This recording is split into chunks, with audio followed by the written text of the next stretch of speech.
September, right? All right, good morning. We are on September the 12th, 2023. Out here feeding the deer. And the point I wanted to make this morning in my never-ending quest to try to explain our relationship to Jesus Christ, also known as Yeshua the Messiah, is a phenomenon in the animal world that I think might help explain why it's difficult for us to come to Jesus. Okay, so a wild animal, you see this right here, this is a wild animal. But the deal is that this wild animal is not wild anymore, because this deer right here has known us her entire life before she learned to be wild. Now, she's still got her wild instincts, you know, she still runs if she hears something loud and all that, but she'll actually eat out of our hands. Okay, now I'm going to tell you about a phenomenon or a method of taming a wild horse that I heard about years ago. Sometimes a wild horse will get in a bog, wet place, and struggling to get out, will get in there and can't get out and get bogged down up to the neck. And people learned a long time ago that if they found a horse like that was struggling and had struggled for many hours, that they could go down, and the only thing the horse could do was move their head by the time they got there. And the cowboys wanted to get them out when they found out they could actually touch the horse.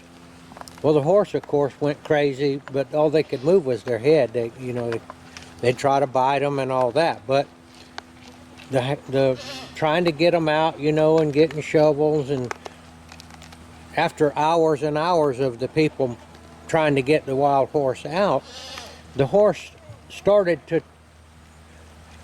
to realize that they weren't trying to hurt the horse, and they would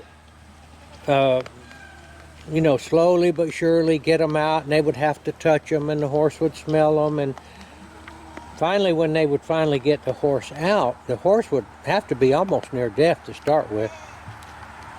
They would find out that the horse was no longer wild to the people rescuing the horse. And they could touch the horse or stand around the horse.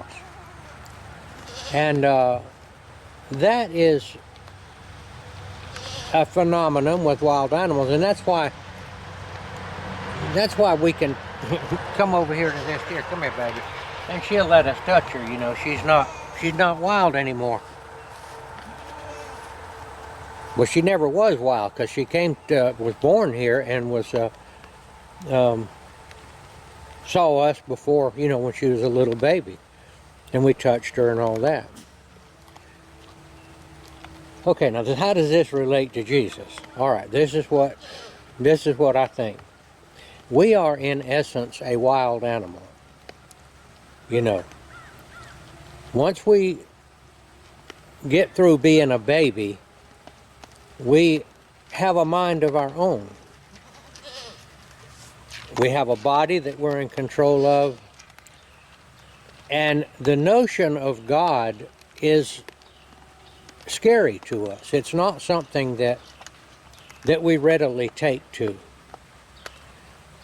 So the analogy I'm trying to make is that Jesus, all of our lives, is trying to get us to a situation or get us in a bog where we can't move, get us in a corner where we can't get out, get us in a situation where we have no other way out.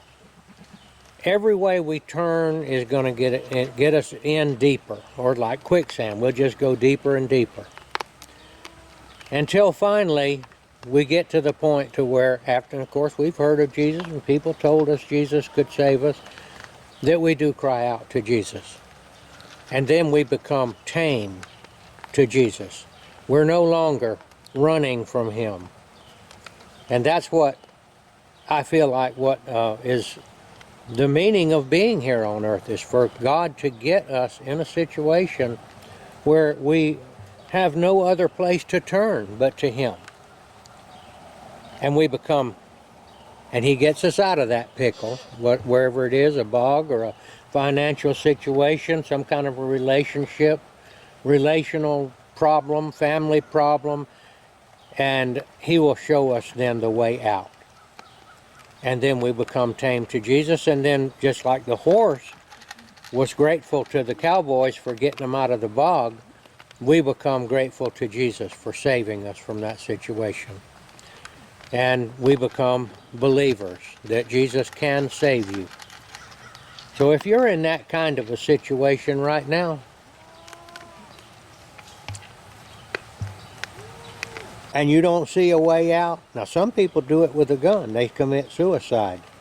Well, that's not the right way, because Jesus can get you out of those situations. There might be jail time involved in it, maybe breakup of families involved in it, there may be financial ruin involved in it, or it may not be as bad as all that. But really what's happening is your mind is being broken. You are being tamed. So if you're in that kind of situation, I'd like you to say this. I'd like you to say, Jesus, I'm there. I'm in the bog and I can't get out. I'm ready for you to save me.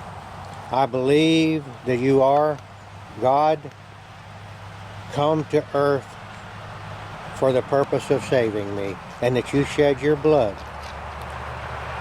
your innocent blood, to pay the price that I owe as a sinner. I accept that sacrifice, and I'm going to do my very best not to get into this kind of situation anymore. I'm going to give up those things that got me in this situation, whatever they be.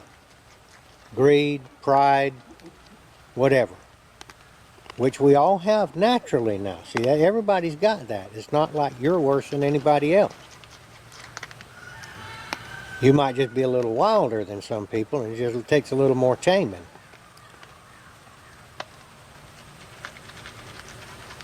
All right, I'd like to end this one right here with the Lord's Prayer, and then I'll be signing off. Our Father, who art in heaven, hallowed be thy name. Thy kingdom come. Thy will be done on earth as it is in heaven. Give us this day our daily bread, and forgive us our trespasses, as we forgive those who trespass against us. Lead us not into temptation, but deliver us from evil. For thine is the kingdom, and the power, and the glory forever. Amen.